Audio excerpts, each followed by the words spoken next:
Hello बच्चों, नमस्कार। जैसा हमने पढ़ रहे थे अपना लेसन, फोर्थ लेसन है ज्योग्राफी का, 9th क्लास का, जिसके अंदर हमने पढ़ा था कि जलवायु क्या है और मौसम क्या है, दोनों में अंतर किस प्रकार से है। आपको पता है कि जैसे भारत की स्थलाकृति है, स्थलाकृति के अंदर अलग अलग समय में अलग अलग भागों के अंदर या एक ही समय में अलग अलग भागों के अंदर भिन्न भिन्न प्रकार का जो मौसम या तापमान मिलता है। तो इसी प्रकार हम आज पढ़ने वाले हैं। जैसे हमने पढ़ा था कि राजस्थान में घरों की दीवार मोटी और छत चपटी क्यों होती हैं। मैंने आपको बताया था कि ये सारा कुछ किसके कारण होता है कि जो वहाँ की जलवायु है, जलवायु जिस प्रकार की होगी उसी प्रकार के मकानों को बनाया जाता है। जिस प्रकार से वहाँ पर तापमान अधिक है, अधिक तापमान के अंदर क्या होता है कि अगर घरों की दीवारें मोटी होंगी तो जो गर्म लू है वो अंदर तक प्रवेश नहीं कर पाती, यानी कि वो गर्म नहीं होते हैं। तो इसी प्रकार तराई के बारे में बात की थी कि वहाँ पर जो ढाल है वो ढलवी बनाई जाती है और असम के अंदर बांस के घर बनाए जाते हैं। आज हम बात कर रहे हैं जलवायु नियंत्रण। किसी भी तो बात करते हैं जलवायु नियंत्रण। तो किसी भी क्षेत्र के अंदर जलवायु को नियंत्रित करने वाले प्रमुख कारक हैं अक्षांश, तुंगता, तुंगता शब्द का अर्थ है ऊंचाई, वायुदाब एवं पवन तंत्र, समुद्र से दूरी, महासागरीय धाराएं और उचावच लक्षण। उचावच क्या है? ऊंचा नीचा भाग के लक्षण जो है, यानी कि जो भू सतह है वो किस प्रकार की है, ऊंची नीची है या समतल है या मैदान है। तो उसी के अनुसार उसकी जलवायु के अंदर क्या होता है, अंतर मिलता है। तो क्या कहता है कि इसके कितने कारक हैं, जलवायु को नियंत्रित करने वाले कितने कारक हैं? 6 कारक हैं।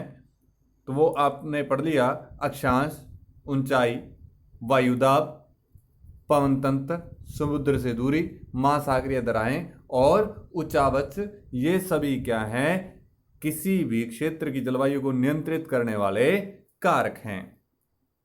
पृथ्वी की गोलाई के कारण इसे प्राप्त सौर ऊर्जा की मात्रा अक्षांशों के अनुसार अलग अलग होती है। तो क्या कहता है कि पृथ्वी क्या है, हमारी गोल है, और इसकी गोलाई के कारण क्या होती है कि जो अक्षांश हैं उनके ऊपर क्या होता है कि सौर ऊर्जा की जो मात्रा है, यानी कि जो सूर्य का प्रकाश है वो अलग अलग प्रकार का, अलग अलग अक्षांशों पे अलग अलग प्रकार का जो प्रभाव है सूर्य का वो पड़ता है।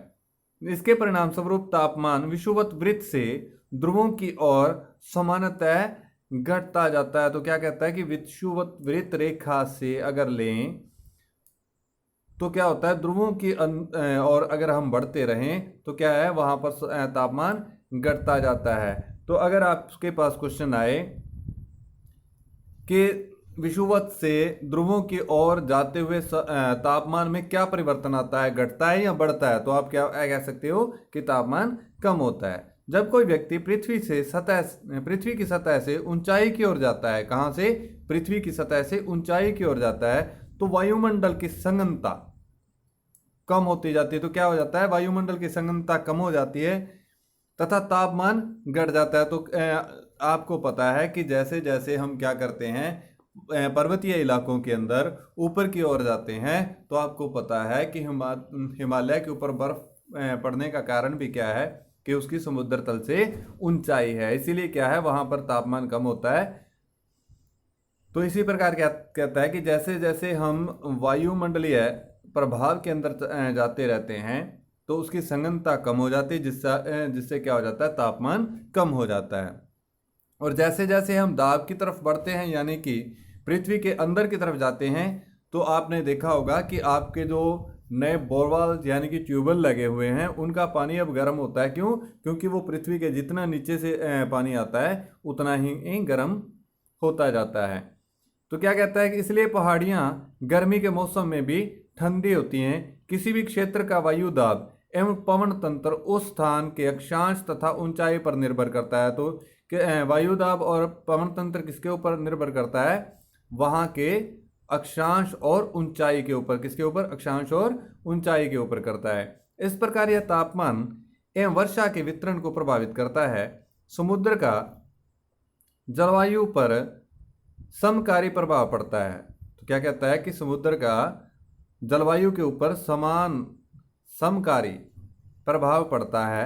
जैसे जैसे समुद्र से दूरी बढ़ती है यह प्रभाव कम होता जाता है। तो क्या कहता है कि जैसे जैसे समुद्र से दूरी बढ़ती जाती है तो ये प्रभाव भी समुद्र का कम होता जाता है एवं लोग विषम मौसम अवस्थाओं को महसूस करते हैं। तो क्या कहता है कि जैसे हम देखें कि समुद्र तट के आसपास के इलाकों में न तो अधिक गर्मी होती है और न ही अधिक सर्दी होती, वहाँ का मौसम जो है एक समान बना रहता है। यानी कि वहाँ पर मौसम परिवर्तन जो है वो काफ़ी कम होता है क्योंकि वो समुद्र तल के पास है। समुद्र तट पर जितने भी आप देखेंगे तो वहाँ का मौसम एक जैसा बना रहता है।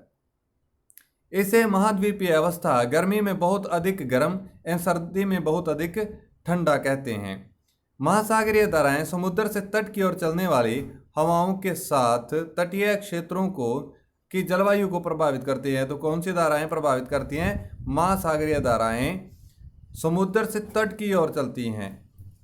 समुद्र से तट की ओर चलने वाली हवाओं के साथ तटीय क्षेत्रों की जलवायु को प्रभावित करती है। उदाहरण के लिए कोई भी तटीय क्षेत्र जहां गर्म या ठंडी धाराएं बहती हैं और वायु की दिशा समुद्र से तट की ओर हो तब यह तट गर्म या ठंडा हो जाता है। तो क्या कहता है कि जो धाराएं हैं, अगर ठंडी धाराएं हैं तो मौसम ठंडा हो जाता है और अगर समुद्र तट से की ओर से चलने वाली हवाएं जो गर्म हो तो मौसम ग्रीष्मकालीन यानी कि गर्मी का हो जाता है।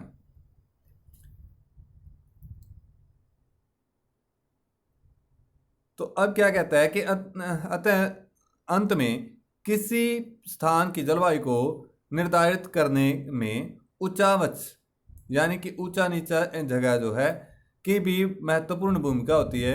ऊंचे पर्वत ठंडी अथवा गर्म वायु को अवरोधित करते हैं यदि उनकी ऊंचाई इतनी हो कि वे वर्षा लाने वाली वायु के रास्तों को रोकने में सक्षम होते हैं तो ये उस क्षेत्र में वर्षा का कारण भी बन सकते हैं।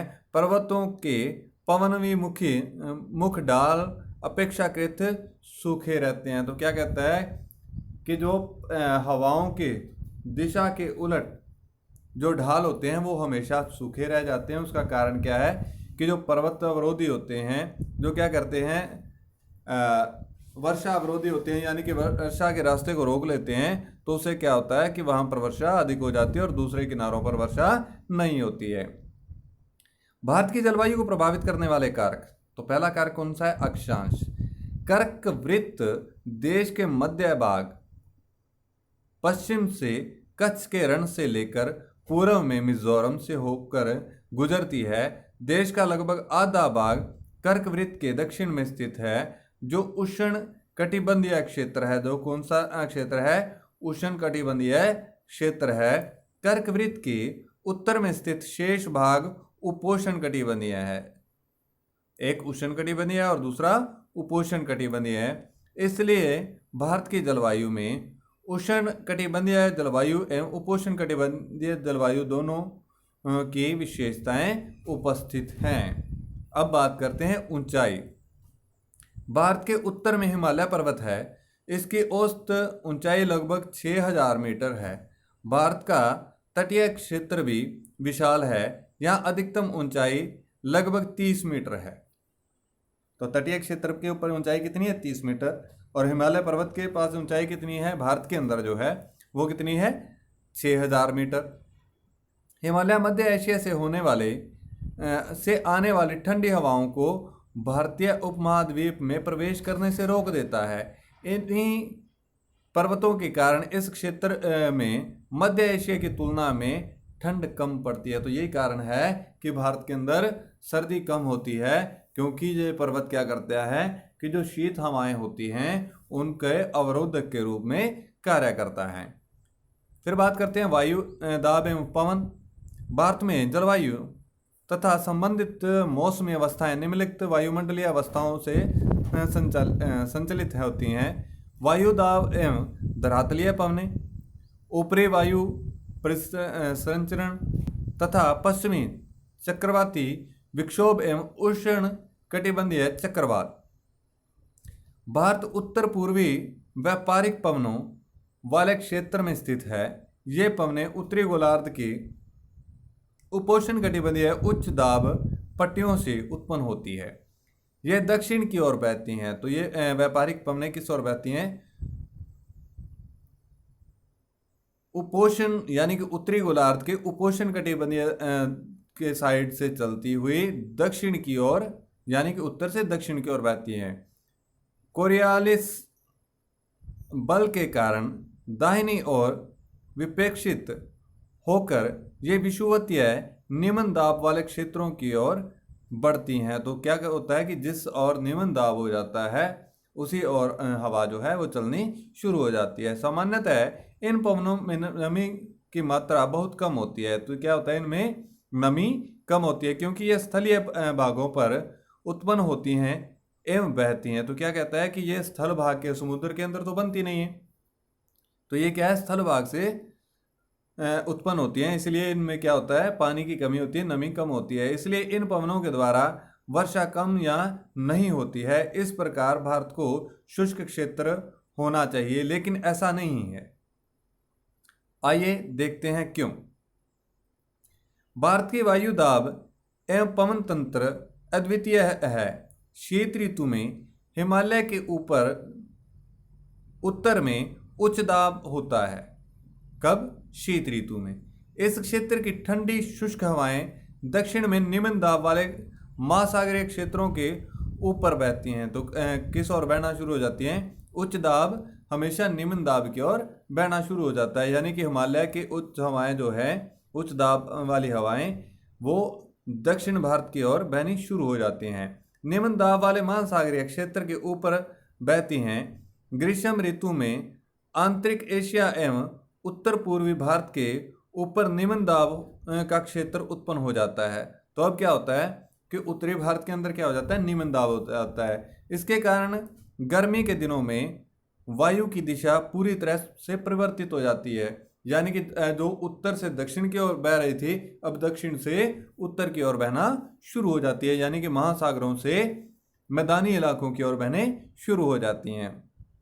वायु दक्षिण में स्थित हिंद महासागर के उच्च दाब वाले क्षेत्र से दक्षिण पूर्वी दिशा में बहते हुए विषुवत वृत्त को पार कर दाहिनी ओर मुड़ते हुए भारतीय उपमहाद्वीप पर स्थित निम्न दाब की ओर बहने लगती हैं। इन्हें दक्षिण पश्चिमी मानसून पवनों के नाम से जाना जाता है। किस नाम से जाना जाता है? दक्षिण पश्चिम मानसून पवनों के नाम से किन हवाओं को जाना जाता है? तो कौन सी पवनें हैं जो समुद्र से किस ओर बहती हैं? विषुवत वृत्त की ओर बहती हैं। ये पवनें कोषण महासागर के ऊपर से यानी कि हिंद महासागर के ओर से जो मैदानों की ओर बहती हैं ये पवनें, तो कोषण महासागरों के ऊपर से बहती हैं, नमी ग्रहण करती हैं तथा भारत की मुख्य भूमि पर वर्षा करती हैं। इस प्रदेश में ऊपरी वायु परिसंचरण पश्चिमी प्रवाह के प्रभाव में होता है। इस प्रवाह को एक मुख्य घटक जेट धारा है। तो इसके जेट धाराएं क्या है? इसका प्रमुख घटक है। जेट धाराएं लगभग 37 डिग्री से 30 डिग्री उत्तर अक्षांशों के बीच स्थित होती हैं। तो जेट धाराएं कहाँ पर स्थित होती हैं? 27 से 30 डिग्री उत्तर अक्षांशों के बीच। इसलिए इन्हें उपोष्ण कटिबंधीय पश्चिमी जेट धाराएं कहा जाता है। भारत में ये जेट धाराएं ग्रीष्म ऋतु को छोड़कर पूरे वर्ष हिमालय के दक्षिण में प्रवाहित होती हैं। यानी कि हिमालय के दक्षिण भाग की ओर बहती रहती हैं। इस पश्चिमी प्रवाह के द्वारा देश के उत्तर एवं उत्तर पश्चिमी भाग में पश्चिमी चक्रवात विक्षोभ आते हैं। गर्मियों में सूर्य के आभासी गति के साथ ही उपोष्ण कटिबंधीय पश्चिमी जेट धाराएं फिर कौन सी चल जाती हैं? पश्चिमी जेट धारा हिमालय के ऊपर में चली जाती हैं।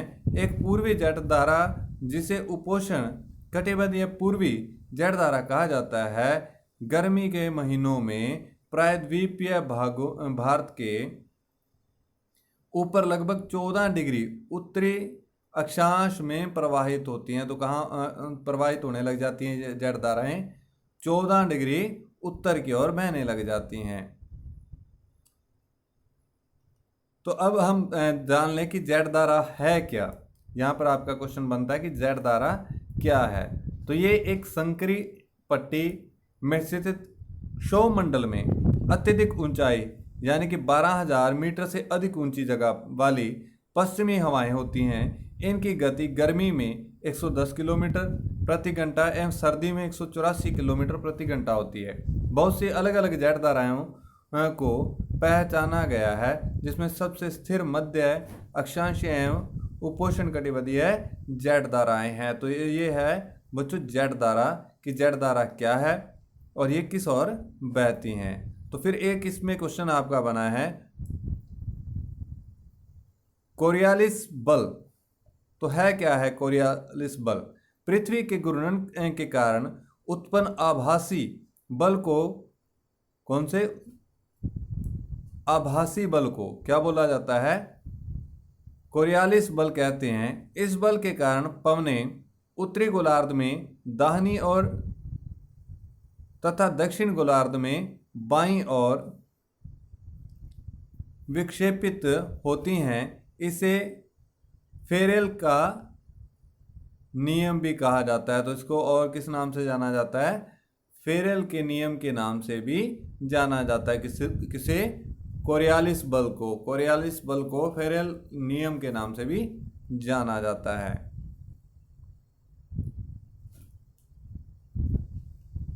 तो अब बात करते हैं कि भारतीय मानसून।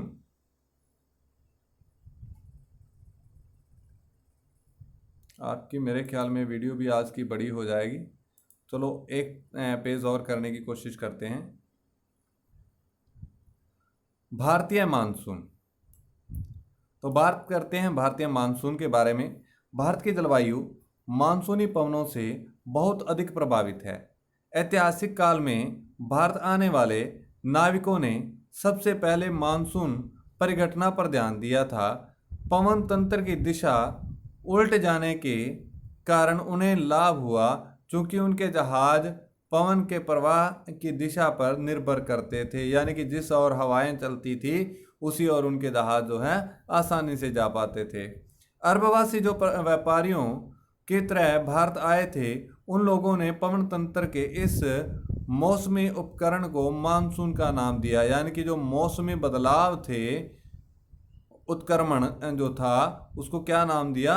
मानसून। मानसून नाम किन्होंने दिया था? अरबवासियों ने, जो अरब के रहने वाले व्यापारी थे। तो इसी प्रकार क्या है कि अरबी भाषा के अंदर मौसम को मानसून का नाम दिया गया है। भारत का मानसून का प्रभाव उष्णकटिबंधीय क्षेत्रों में लगभग 20 डिग्री उत्तर एवं 20 डिग्री दक्षिण के बीच रहता है। मानसून की प्रक्रिया को समझने के लिए निम्नलिखित तथ्य महत्वपूर्ण है। स्थल तथा जल के, पहला क्या है? स्थल तथा जल के गर्म एवं ठंडे होने की विभेदी प्रक्रिया के कारण भारत के स्थल भाग पर निम्न दाब का क्षेत्र उत्पन्न होता है। सबसे पहले जानने वाली बात क्या है कि स्थल और जल के गर्म और ठंडा, यानी कि जमीन का गर्म हो जाना और ठंडा हो जाना, पानी का भी गर्म होना और ठंडा होना, उससे क्या होता है? उच्च और निम्न दाब जो है वो सक्रिय हो जाते हैं। जबकि इसके आसपास के समुद्रों के ऊपर उच्च दाब का क्षेत्रफल बन जाता है। यानी कि जब जमीन के ऊपर निम्न दाब हो जाता है तो समुद्रों के ऊपर उच्च दाब बन जाता है। ग्रीष्म ऋतु के दिनों में अतः उष्णकटिबंधीय अभिसरण क्षेत्र की स्थिति गंगा के मैदान की ओर खिसक जाती है। यानी कि किस ओर चली जाती है? गंगा के मैदान की ओर। यह विषुवतीय गर्त है जो प्राय विषुवत वृत्त से 5 डिग्री उत्तर में स्थित होता है। इसे मानसून ऋतु में मानसून गर्त के नाम से भी जाना जाता है। यानी कि विषुवत वृत्त के 5 डिग्री उत्तर की ओर की स्थिति को क्या नाम दिया जाता है? मानसून गर्त या मानसून ऋतु का नाम दिया जाता है। हिंद महासागर में मेडागास्कर, क्या नाम है? मेडागास्कर के पूर्व लगभग 20 डिग्री दक्षिण अक्षांश के ऊपर उच्च दाब वाला क्षेत्र होता है। इस उच्च दाब वाले क्षेत्र की स्थिति एवं तीव्रता भारतीय मानसून को प्रभावित करती है। ग्रीष्म ऋतु में तिब्बत का पठार बहुत अधिक गर्म हो जाता है। तो क्या हो जाता है? ग्रीष्म ऋतु में तिब्बत का पठार बहुत अधिक गर्म हो जाता है। इसके परिणाम स्वरूप पठार के ऊपर समुद्र तल से लगभग 9 किलोमीटर की ऊंचाई पर तीव्र ऊर्ध्वाधर वायु धाराओं एवं उच्च दाब का निर्माण होता है। ग्रीष्म ऋतु में हिमालय के उत्तर पश्चिमी जटधाराओं का तथा भारतीय प्रायद्वीप के ऊपर उष्णकटिबंधीय पूर्वी जटधाराओं का प्रभाव होता है। इसके अतिरिक्त दक्षिणी महासागरों के ऊपर दाब की अवस्थाओं में परिवर्तन भी मानसून को प्रभावित करता है। सामान्यतः जब दक्षिण प्रशांत महासागर के ऊपर उष्णकटिबंधीय पूर्वी भाग में उच्च दाब होता है, तब हिंद महासागर के उष्णकटिबंधीय पूर्वी भाग में निम्न दाब होता है। लेकिन इस कुछ विशेष वर्षों में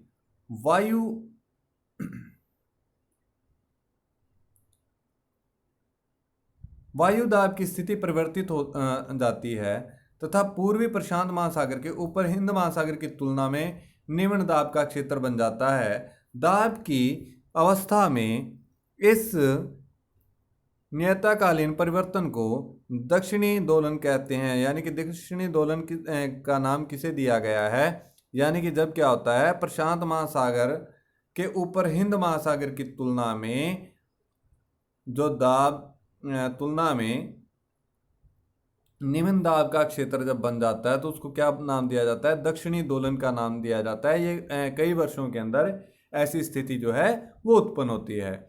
डार्विन उत्तरी अमेरिका यानी कि हिंद महासागर 12 डिग्री 30 मिनट दक्षिण 131 डिग्री पूर्व तथा ताहिती यानी कि प्रशांत महासागर 18 डिग्री दक्षिण और 149 डिग्री पश्चिम के दाब के अंतर की गणना मानसून की तीव्रता के पुनर्अनुमान के लिए की जाती है। यानी कि जैसे आपको पता होता है कि ग्रीष्म ऋतु के अंदर जून के महीने के 15 तारीख के आसपास जो है भारत के अंदर यानी कि उत्तरी भारत के अंदर मानसून जो है वो प्रवेश करता है।